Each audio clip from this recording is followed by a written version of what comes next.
Hi, I just wanted to show you how to use robots to improve your bidding. All right. I know that I myself have in fact benefited quite a lot from playing against robots over the last year or so. One of the reasons is that robots are very consistent or quite consistent in their bidding practice, even though they may uh, have some bidding that you may not recognize or it may confuse you at times. But the one thing that robots are is that they are quite consistent, and there is of benefit when trying to practice bidding. Okay, so I just wanted to use this video to show a little bit about how we use the robots to improve uh, your own play and in particular bidding. So for example, in this case, you see that the robot has bid one diamond, and you can actually click on this and see that the robot thinks that it's one diamond means it's a minor suit opening, 3 plus diamonds, 11 to 21 high cut points, or 12 to 22 total points, which is pretty consistent with a SAYC better minor opening. All right. So in your case, you can now use this to calculate your own total partnership strength. All right. So in this case, you probably want to bid one spade. And the robot on the left has bid two clubs. If you click on it again, you can see that it's a two-level overcall, at least 10 plus high cut points, 5 clubs.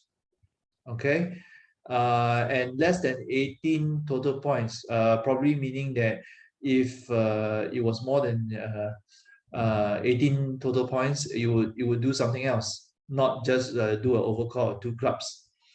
So let's say I'm thinking of bidding something, for example. So if you can see that, for example, when I put my mouse over the heart, the explanation comes up for 2 hearts, as meaning 4 hearts, 5 spades, and 8 plus total points.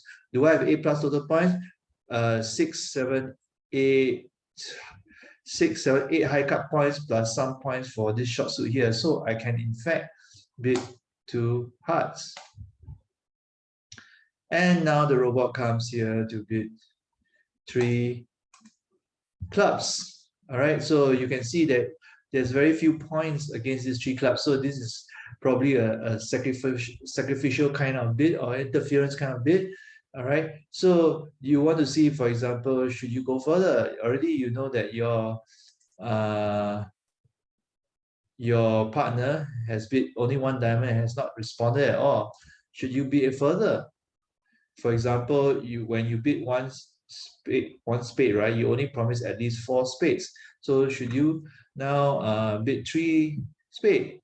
Well, this means 5 spade and 8 plus points. So you can consider that this is a possibility to bid, or you can just pass. But whatever it is, you can see what the robot would interpret your bid as should you bid this bid. Now let's move on to another one just for completeness. So let's see this one. All right. So you have 5, 6, 7. Okay, you don't really have enough points, but you have an interesting void there in clubs. And you can see, you can see now opponents have big clubs, and they obviously have a fit in clubs, and you don't have clubs. So your lack of clubs is in fact a distinct advantage here. All right, and a robot has done a double, which I may not have explained to you novices. So you look at this and it says what it means is that it's got 2 or less clubs. That means it's short in clubs. 3 to 5 diamonds, 3 to 4 hearts, 3 to 4 spades. So, and 12 plus points. All right. So basically, it is actually encouraging you to bid on. All right.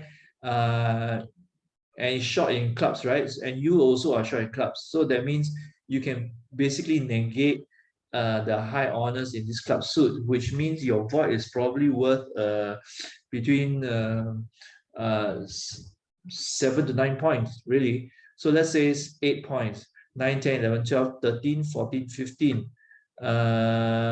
Perhaps you then bid 3 hearts, which means 4 plus hearts and 6 to 12 points, which you do have if you count the void. All right, so let's try that. Okay, and then no further than that, and your partner has in fact not done anything. So I think it's probably safe to say that you should pass.